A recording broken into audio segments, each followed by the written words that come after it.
Hello everybody. Thanks again for visiting my YouTube channel. This is the place where we discuss the Lord's recovery and how religion goes wrong.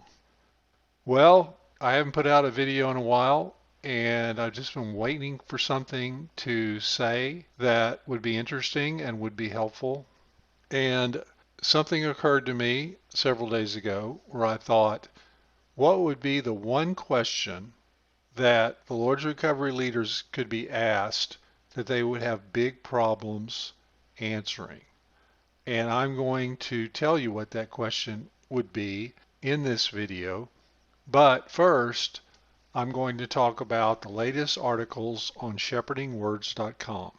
Now, the Lord's Recovery loves to put stuff out on shepherdingwords.com, and quite frankly, I think they are starting to put out stuff just to annoy me, because they know I'm always speaking out about their claims to authority, and so they're always countering with more articles about authority. It's getting comical at this point. It really is getting comical. They put out 3 articles, I think. One is called Christ, the Cross, and the Church, which is basically another article that tells you that if you have an opinion or if you have something to say, you just need to keep it to yourself, because that's how the church operates. Only the leaders, the co-workers in the Lord's Recovery in North America can have opinions. You cannot have opinions. If you do, then that's not how the body of Christ gets built, because nobody needs your opinion, which of course is their opinion. They can share their opinion, but you can't share your opinion. That's the lesson they're telling you. So it just goes on and on.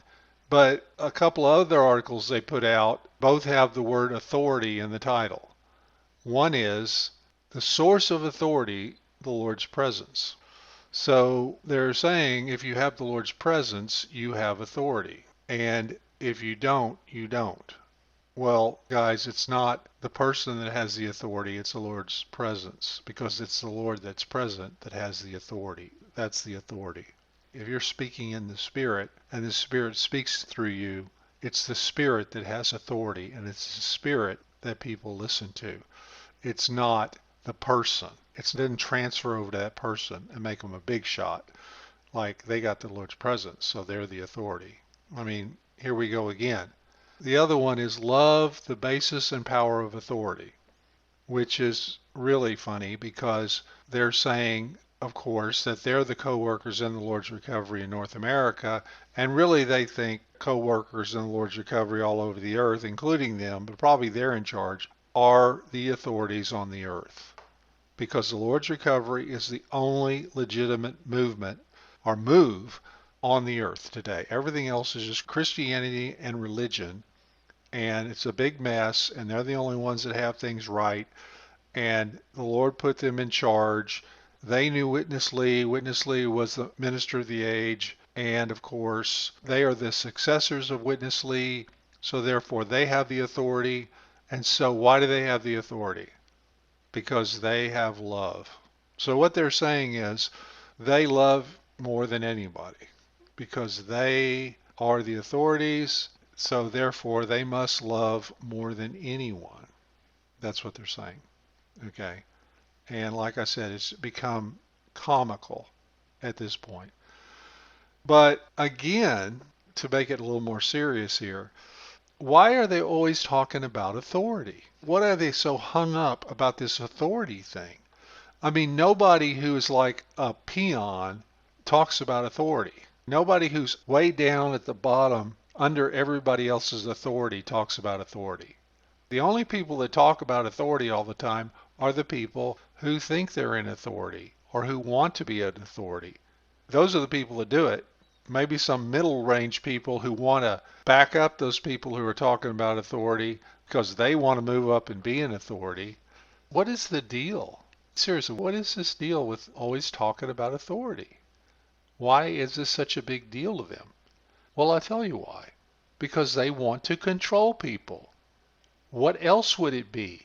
You think really seriously that they're talking about this because they want people to be under God's authority? What if somebody under God's authority came and rebuked the leaders of the Lord's Recovery? Would they respect that? Would they say, oh, he's a really loving person, so he must have authority, or he's got the Lord's presence, he must really have the Lord's authority? No, they wouldn't. They just say, you're a rebel. You're defying Witness Lee.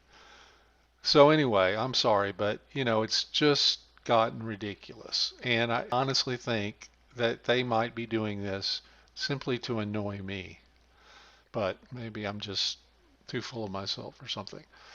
But anyway, talking about this is a big error. This whole misapplication of authority and misunderstanding of authority and abuse of authority and this presumptuous bullying attitude they have about authority, where they think that somebody on the earth needs to be telling other people what to do, and it's them. Those are the only people that do that. People that are under authority don't go around saying, you need to be under the authority. No, they're going like, I just want to live my life. It's only these bullies that are talking about this all the time. And I'll put in this IBLP video here right at the end of the video that I showed you a few months ago talking about authority. Watch this. In authority should simply have to speak and it should get done. Okay, this is the attitude. This guy is trying to control people. This guy is part of a move and a movement that wants to control people. And they think they're doing the work of God by doing this. Okay, Jesus himself said, someday people will kill you and think they are doing a service to God. I'll paraphrase that a little bit. Someday people will come along and tell you you need to be under their authority, and they think they will be doing a service to God. It's the same thing. God sets up authority. We have governments, we have institutions that the Lord has allowed to happen in order to keep the human race in order. We need those. If you are part of a church, you need to respect the authority structure in the church. If you are part of a ministry, you need to respect the authority structure in that ministry. If you are participating in any institution, you need to respect the authority there. But that doesn't mean that any of those institutions have absolute authority over you. That's why Peter said we should obey God rather than men. It's really clear. So, it's pretty clear that the Lord's Recovery talks about this because they're trying to control their membership. They're trying to keep the people in the Lord's Recovery in line. They just keep hammering it, and it's comical. Why don't you guys just serve these people, like Jesus said, and minister to them and give them a reason to remain with you other than being threatened by you? So I'm going to move on now to my question. What is the one question? Be the first question I'd ask to the leaders of the Lord's Recovery. We're all sitting around a round table. Ron Kangas, Monroe Chen, Ed Marks, Benson Phillips, whoever. Ray Graver. Is Ray Graver still around? I have not heard anything about Ray Graver. I don't know where he is, but all of these guys, whoever is participating now, we're sitting around. We're going to have a meeting. It's me, by myself, and all these guys. And I could ask this question first, and it would totally stump them. Okay, it might end the meeting. And that question would be this. What have you learned from Witness Lee's mistakes? And I tell you, there'd be three things that would happen. Number one, they would say he hasn't made any mistakes, which is ridiculous. Number two, we haven't learned anything from his mistakes. Or number three, they would refuse to answer. And that would be the end of the discussion. The only thing else that could happen would be that they would start admitting to his mistakes. And then I'd say, well, what mistakes did he make? And then they would say, well, this. And I'd say, what have you learned from that? And that would be the way the thing would have to go. That's a question they cannot answer. They can't answer that question because they are in this place of trying to use Witness Lee as this practically perfect teacher that never made any significant mistakes, and that you have to just ignore his mistakes and you can't learn from his mistakes, and you have to just keep repeating his mistakes over and over and over and keep making them again and again and again and again, no matter who you hurt, because the most important thing is that everybody understands that Witness Lee was practically right about everything, so you can't admit to any mistakes he made. You can't do it. It can't be done. Okay, this is the world they live in. And this is why they continue to talk about authority, because it's all they have left. And that's sad because they had so much more. Talking about the Lord's recovery as an example of how religion goes wrong, I would say they are probably the most dramatic example in the history of the world of how religion goes wrong, because they had so many good things and they fumbled the ball. I remember a few years ago, I was on a ski trip with my sons in Colorado, and it was in January or early February, and we were watching the Super Bowl on Sunday night. And it was the Atlanta Falcons against the New England Patriots. And if you know about that game, the Falcons had like a 24-point lead in the second half, and the Patriots came back and won the game. The Atlanta Falcons completely fumbled the ball in their opportunity. They fumbled it. It was right there and they dropped it. And that's what the Lord's recovery did. They had some things that needed to be delivered to the body of Christ.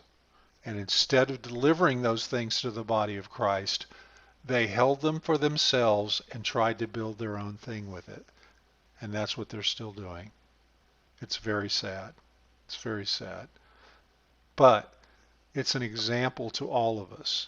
If the Lord gives you revelation, you deliver it with humility and to everyone. You cast your bread upon the water. You do not try to keep it for yourself to protect some kind of status for yourself. And that's what they did. They are the most dramatic example in the history of the church of how religion goes wrong. They're not that well known, but as far as I'm concerned, that's what they are. Very sad.